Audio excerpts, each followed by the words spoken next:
ಮತ್ತೆ ಕಾಮಗಾರಿ ಸ್ಥಳಗಳನ್ನು ಪರಿಶೀಲನೆ ಮಾಡ್ತೀವಿ. ಕಾಮಗಾರಿ ಸ್ಥಳನ ಟೆಕ್ನಿಕಲ್ ಸ್ಟಾಫ್ ಯಾರಿದ್ದಾರೋ ಇಂಜಿನಿಯರ್ ಬರ್ತಾರೆ ಮತ್ತು BFP ಬರ್ತಾರೆ, ಇಲ್ಲಿ ಯಾರು ಅನುಷ್ಠಾನ ಮಾಡಿರ್ತಾರೋ ಸಂಬಂಧಪಟ್ಟವರು ಇದನ್ನೆಲ್ಲ ಕರ್ಕೊಂಡೋಗಿ ಕಾಮಗಾರಿ ಸ್ಥಳ ಪರಿಶೀಲನೆ ಮಾಡ್ತೀವಿ. ಭೌತಿಕವಾಗಿ ಅಳತೆ ಪರಿಶೀಲನೆ ಮಾಡ್ತೀವಿ. ಮತ್ತು ಗುಣಮಟ್ಟ ಚೆನ್ನಾಗಿದೆ ಅನ್ನೋದನ್ನು ಪರಿಶೀಲನೆ ಮಾಡ್ತೀವಿ. ಏನಾದರೂ ಮೆಜರ್ಮೆಂಟ್ಸ್ ಇರ್ತಾರೆ ಇದನ್ನು ಕಡಿಮೆ ಇದ್ದಂಥ ಸಂದರ್ಭದಲ್ಲಿ ಅದನ್ನೇನು ಮಾಡ್ತೀವಿ ಅಂದರೆ ವಿಫಲಾತಿ ಬರೀತೀವಿ. ಅಂದರೆ ಪಂಚಾಯತಿ PDO ಅಧ್ಯಕ್ಷರು ಮತ್ತು ಇಂಜಿನಿಯರ್ಗೆ ವಿಫಲಾತಿ ಬರೀತೀವಿ. ಅದನ್ನು ಸರ್ಕಾರಕ್ಕೆ ವಾಪಸ್ ಕಟ್ಟಬೇಕಾಗ್ತದೆ. ಆ ಒಂದು ಕಾರಣಕ್ಕೋಸ್ಕರ ನಾವು ಒಂದು ಕಾಮಗಾರಿಗಳು ಪರಿಶೀಲನೆ ಮಾಡ್ತೀವಿ. ಆಮೇಲೆ ಬಂದು ದಾಖಲಾತಿಗೆ ಪರಿಶೀಲನೆ ಮಾಡ್ತೀವಿ. ನಮಗೆ ಕಡತಗಳಲ್ಲಿ ನೋಡಿ 23 ಅಂಶಗಳಿರಬೇಕು. 3 ಹಂತದ ಛಾಯಾಚಿತ್ರಗಳಿರಬೇಕು, ಜಿಯೋಟ್ಯಾಗ್ ಫೋಟೋ ಇರಬೇಕು, NMRs ಇರಬೇಕು, ಪೇ ಸ್ಲಿಪ್ ಇರಬೇಕು, FPO ಕಾಪಿ ಇರಬೇಕು. ಅದರಲ್ಲಿ ತಾಂತ್ರಿಕ ಆಡಳಿತ ಮಂಜೂರಾತಿ ಇದು ಅನುಮತಿ ಪಡ್ಕೊಂಡಿರ್ಬೇಕಾಗ್ತದೆ. ಮತ್ತು ಈ ಗ್ರಾಮ ಸಭೆಯಲ್ಲಿ ವಾರ್ಡ್ ಸಭೆಯಲ್ಲಿ ಕಾಮಗಾರಿಗಳು ಆಯ್ಕೆ ಮಾಡ್ಕೊಬೇಕಾಗ್ತದೆ.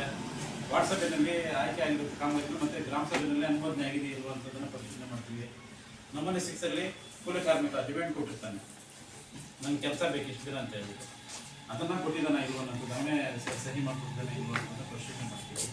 ಮತ್ತು ಇವ್ರಿಗೆ ನಮ್ಮನೆ 8ರಲ್ಲಿ ಬಂದು ಇದು ವೈಯಕ್ತಿಕವಾಗಿ ಪಂಚಾಯತಿಗಳಿಂದ ಮಾಹಿತಿ ಕೊಡ್ತಾರೆ. ಅವ್ರಿಗೆ ಬನ್ನಿ ಕೆಲಸ ಮಾಡಿ. ಮತ್ತು ನಮ್ಮನೆ 9ರಲ್ಲಿ ಸಾರ್ವಜನಿಕರವಾಗಿ ತಿಳಿಸುವಂಥದ್ದು, ನಮಗೆ ನೋಟಿಸ್ ಬೋರ್ಡಲ್ಲಿ ಹಾಕಿ ನಿಮ್ಗೆ ನೋಡಿ ಇಂಥ ದಿನ ಇಷ್ಟು ಕೆಲಸ ಇಂಥವ್ರಿಗೆ ಕೆಲಸ ಕೊಡ್ತಾ ಇದ್ದೀವಿ, ಬನ್ನಿ ಕೆಲಸ ಮಾಡಿ ಅಂತ ಹೇಳ್ಬಿಟ್ಟು ಸಾರ್ವಜನಿಕವಾಗಿ ತಿಳಿಸಿ ಹೇಳುವುದು. ಈ ದಾಖಲೆಗಳೆಲ್ಲ ನಾವು ಕಡತಗಳಲ್ಲಿ ಪರಿಶೀಲನೆ ಮಾಡ್ತೀವಿ, ಅದನ್ನು ಖಾತ್ರಿಪಡಿಸ್ಕೊಳ್ತೀವಿ. ಮತ್ತು NMRಗಳಲ್ಲಿ ಕೂಲಿ ಕಾರ್ಮಿಕರನ್ನ ಭೇಟಿ ಮಾಡಿದ ಸಂದರ್ಭದಲ್ಲಿ ಈ ಕೂಲಿ ಕಾರ್ಮಿಕರ ಸಹಿಗಳು ಮತ್ತು ಅದರಲ್ಲಿರುವಂಥ ಕೂಲಿ ಕಾರ್ಮಿಕರು ಅವರು ಪಾಸ್ಬುಕ್ ಪರಿಶೀಲನೆ ಮಾಡಿ ಟ್ಯಾಲಿ ಮಾಡ್ಕೊಳ್ತೀವಿ.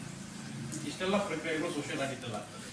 ಮತ್ತು ಜನರು ಏನಾದ್ರೂ ನಮಗೆ ಜಾಬ್ ಕಾರ್ಡ್ ಇಲ್ಲ ಅಥವಾ ನಮಗೆ ಉದ್ಯೋಗ ಕೊಟ್ಟಿಲ್ಲ ಅನ್ನೋಂಥ ಜನನ ಗುರುಗಳಿಗೆ ನಮ್ಮ ಕೊಟ್ಟ ಸಂದರ್ಭದಲ್ಲಿ ಇನ್ನೊಂದು ಕೊಟ್ಟ ಅನುಷ್ಠಾನ ಅಧಿಕಾರಿಗಳಿಗೆ ಮಾಹಿತಿ ಕೊಡ್ತೀವಿ. ಅದನ್ನು ಬಗೆಹರಿಸಿಕೊಳ್ಳುವಂಥ ಕೆಲಸ ಮಾಡ್ತದೆ. ಹಾಗಾಗಿ ಸೋಷಿಯಲ್ ಆಡಿಟ್ ಅನ್ನೋಂಥದ್ದು ತುಂಬ ಮಹತ್ವವನ್ನು ಕೊಟ್ಕೊಂಡಿದ್ದೀವಿ.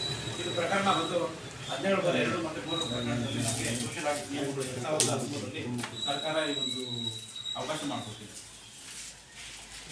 ಅಂದರೆ ಏನಂದರೆ 3 ಹಂತಗಳಲ್ಲಿ ನಾವು ಏನಂದರೆ ಸಮುದಾಯದ ಜೊತೆಗೇ ನಾವು ಪರಿಶೀಲನೆ ಮಾಡುವುದು. ಈ ಎಲ್ಲ ಚಟುವಟಿಕೆಗೂ ಸಮುದಾಯದ ಜೊತೆಗೆ ಪರಿಶೀಲನೆ ಮಾಡ್ತೀವಿ. ಆ ಒಂದು ಕಾರಣಕ್ಕೋಸ್ಕರ ಸೋಷಿಯಲ್ ಆಡಿಟ್ ಹೆಚ್ಚಿನ ಮಹತ್ವ ಕೊಟ್ಟಿದೆ. ಇವತ್ತು ನಾವು ಸುಮಾರು ಸಾಮಾಜಿಕ ಪರಿಶೋಧನೆ ಮಾಡಿದ್ವಿ. ಇದರ ಉದ್ದೇಶ ಏನಂದರೆ ಟ್ರಾನ್ಸ್ಪರೆನ್ಸಿ ಬರಬೇಕಾಗಿದೆ. ಇದೇನು ಅನುಷ್ಠಾನ ಸಂದರ್ಭದಲ್ಲಿ ಕ್ವಾಲಿಟಿ ಅಂದರೆ ಗುಣಮಟ್ಟ ಉತ್ತರಪಡಿಸುವಂಥದ್ದು ಮತ್ತು ಸೋರಿಕೆಗಳನ್ನು ತಡೆಯುವಂಥದ್ದು ಮತ್ತು ಕಟ್ಟಕಡೆ ವ್ಯಕ್ತಿಗಳು ಯಾರಿದ್ದಾರೆ ಸಮಾಜದಲ್ಲಿ ಅವರಿಗೆ ಯೋಜನೆಗಳು ಸಿಗುವಂತೆ ಮಾಡುವಂಥದ್ದು ಸೋಷಿಯಲ್ ಆಡಿಟ್ ಜವಾಬ್ದಾರಿ ಆಗಿರ್ತದೆ. ಜೊತೆಗೆ ನಾವು ಸಹ ತುಂಬ ನಿಷ್ಠುರವಾಗಿ ಮತ್ತು ನಿಷ್ಠೆಯಾಗಿ ಯಾರು ಇದಕ್ಕೆ ಸಂಬಂಧಪಟ್ಟ ಯೋಜನೆ ಅನುಷ್ಠಾನ ಮಾಡುವಂಥ ಸಂದರ್ಭ